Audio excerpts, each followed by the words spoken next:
اسی گاؤں میں ایک بڑھیا رہتی تھی۔ اس کے پاس 2 مٹکے تھے۔ دونوں مٹکے بانس کے ڈنڈے کے ایک ایک کنارے پہ لٹکے ہوئے تھے۔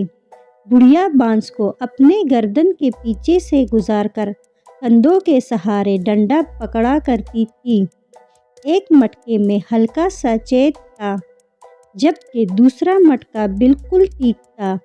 ہر روز بڑھیا چشمے سے پانی بھر کے لاتی تھی، مگر جس مٹکے میں چیت تھا اس کا پانی گھر پہنچتے پہنچتے آدھا رہ جاتا تھا۔ 2 سال تک یہ سلسلہ جاری رہا۔ صحیح سلامت مٹکے کو اپنے اوپر ناز و غرور ہونے لگا۔ وہ کہنے لگا، میں پورا پانی لاتا ہوں جبکہ تم ہمیشہ آدھا ہی پانی لاتے ہو، سارا پانی بہا دیتے ہو۔ چیت والا مٹکا بیچارہ شرمندہ رہنے لگا کیونکہ اس کا پانی آدھا رہ جاتا تھا۔ آخر چیت والے مٹکے نے ایک دن ہمت کر کے بڑھیا سے کہا، مالکن یہ تبدیل کروا کر کوئی صحیح سلامت مٹکا لے لے۔ چونکہ مجھ میں چیت ہے اس لیے میں پانی لانے کے قابل نہیں ہوں۔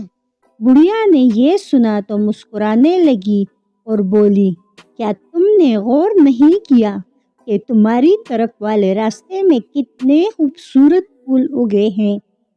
مجھے معلوم تھا کہ تم میں چیت ہے، لہٰذا میں نے تمہاری طرف والے راستے میں پھولوں کے بیج ڈال دیے تھے، اور جب تم اس راستے سے گزرتے تھے تو تمہارا پانی ان پھولوں کے بیجوں پہ پڑتا رہا، اور دیکھو آج کتنے خوبصورت اور رنگ برنگے پھول صرف تمہاری وجہ سے اگ آئے ہیں، اور مجھے بھی زیادہ محنت نہیں کرنا پڑی۔ میں ان سب پھولوں کے گلدستے بنا کر اپنا گھر سجاؤں گی۔ میں تمہارے بغیر یہ سب نہیں کر سکتی تھی۔ ہر کسی میں کوئی نہ کوئی خوبی اور خامی ضرور ہوتی ہے، مگر اصل مزہ تو یہ ہے کہ آپ کسی کے خامی کو کس طرح خوبی میں تبدیل کرتے ہیں۔